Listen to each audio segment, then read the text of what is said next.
Let me turn on the Gunbound music. It's me, NDP. This is an early review for a game called Romestead. They had a playtest earlier, played it with my buddy. This is a 2D action combat open world indie co-op game. You can play with as many friends as you want. There's no player cap, and it does scale the difficulty up to 8 players, and you could also turn up the difficulty to super hard if you want. It's really good. Normally we cover indie MMORPGs on this channel, but I was playing this with my buddy, and I thought we just had to share it. We've only shared one other indie co-op game on this channel, and the video did really good, and the subscribers really thought it was a good game, so let me know what you think in the comments if I should throw in one of these once in a while. Leave me a like and subscribe for indie MMORPG content as well as the occasional indie co-op game. Okay, let's change up the pace. I'm gonna go through this pretty quick because there's a lot in this game, but I don't want to give away too much because this is coming out pretty soon. First off, we choose our character, and I'll flip through the classes real quick. Honestly, it's not a big deal which one you choose. You're going to be leveling up all your skills, and the way you do that is by basically the RuneScape method. Whatever you're beating up on, whatever you're chopping, whatever you're mining, it'll level up that skill. Super easy to grasp as soon as you drop into the game. For our instance, we went the spear using class, and we'll go over weapons in just a minute, but you're dropped into the world. You could choose your size and your difficulty in your world, and your friends can drop in on you anytime. You just need to have someone hosting the game, and then they can create their characters and they can hop in. So you can think of the hosting and the character system like Terraria. A lot of comparisons in this video. You're dropped in. I have my spear. This game has a lot of building and gathering as well, so you can have plenty of people play this with you. You need some people who are into combat, and you could use some people who want a life skill and build up your city. The city building's a lot of fun. I'm not a city builder, but you can spend a lot of time working on your city. We'll go over that as well. You're dropped into the world. You want to make your basics. You want to hunt a little bit, get some food, cook in your campfire, make whatever weapon type you want. So I went with bow and arrow and spear and shield. You have 2 loadouts equipped at all times. You can flip through them instantly whenever you want, and also during combat. My spear, I can hold it down with left click and he does a bunch of attacks really fast. There's also 2-handed hammers. There's a throwing skill for javelins. You can actively block with your shield as well, and there's dodging. You can also use spells in this game. They are just thrown in your offhand. Jared and I didn't use any though. Oh, actually we did find a conjure arrow skill, and I'll show it right here. Jared's shooting out arrows with his right click. I think spells just use your energy, which is tied to your dashing ability as well as blocking. This game really rewards your exploration. There are dungeons. They're not instants. Anyone could hop in there with you. There are groups of mobs out in the world as well, and if you fight them, you can jump down into their cellars, or they'll have chests out there. The first thing you do after you get geared up is you have a quest to go and fight a boss. Bosses respawn every day. You could think of the bossing like Terraria, where if you spawn them, the first time you take them out, you will make some progress with your crafting ability, and I'm guessing the world gets a little bit harder, not sure. There are quest dungeons, bossing, city building, and the world was taken over by zombies, so at night zombies attack your village. They can't seem to penetrate the walls yet, but they do tear up all the wildlife outside of the walls, and they will attack you if you're out there. The game isn't terribly easy, and it's semi-skill based. Like, no offense Jared, but I'm a lot better than him at the combat. Our first fight with the giant owl boss, I don't think I even went down one time. You just need to dodge and time it right. Super fun, the combat. Where was I? I was roasting Jared.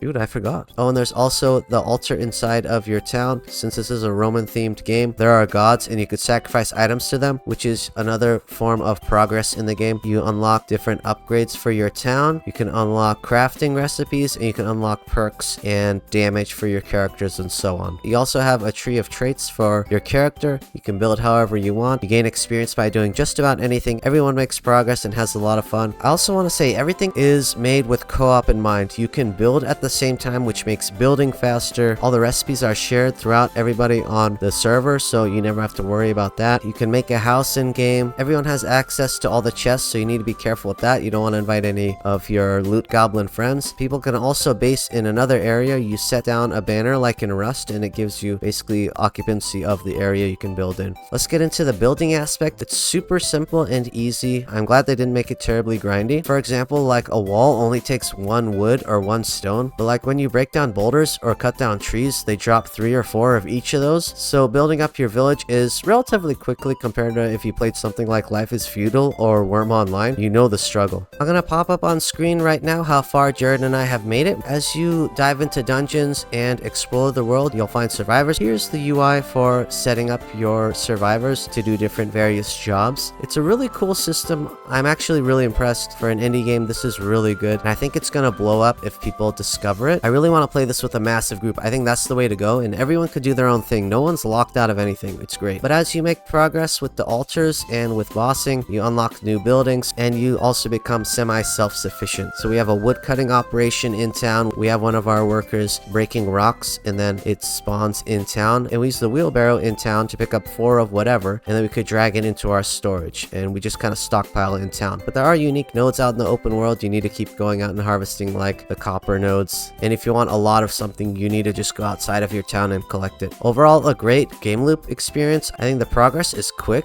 It could even be slower if I'm being honest, but we're not that deep into the game. I think there's a lot more to this game. You don't have to rush it. I don't want to give away spoilers, but it's been a lot of fun. I think the gameplay loop's also going to include going through different bosses. In this demo, there are 3 bosses, but we keep having a quest to move on to the next boss and sacrifice a body part of that boss to the altar to unlock a new set of recipes and so on. Really unique game, very smooth combat, very intuitive, not extremely grindy, but you can make a massive village if you want and grind up copper so that you can make some good armor. But I think the fun of this is going to be to play with a huge group. If anyone wants to play with us, join our Discord server. I'd love to stream this with like 10 of us running around. It'd be so cool. The difficulty does scale up to 8 players, and I think you can make the game harder. I don't remember exactly. But yeah, super unique co-op little indie game. Let me know what you guys think in the comments. Jared and I are going to continue to play. So far, we've made some more discoveries, like this goblin outside of our base handed us a note giving us a declaration of war. After a bit of grinding, we went out and used the note, and then they attacked the base. Doesn't look like they can actually break the walls. Not sure if that's a bug or not, but I could poke through the slats of the gate with my spear, and then Jared has a magical arrow thing he uses. I think we figured out that every zone is going to have a boss because we traveled quite a bit. We fought a bunch of these goblins, and then we made it into the desert, and it's way harder, and that's where our next boss is. So we're only about a third of the way through the demo at 7 hours in. I think we're going to hold off till launch so we can play it slower and enjoy it more, but we're still discovering recipes. We made a little brewery spot, we made a bakery, we have a marketplace in town now, and I learned that the stats on the NPCs do matter that you recruit, so you need to level up your crafters by just having them craft stuff, and then you can make your better recipes. You can't make them right away even if you unlock them, so just learning stuff here and there. I think this is a great game to take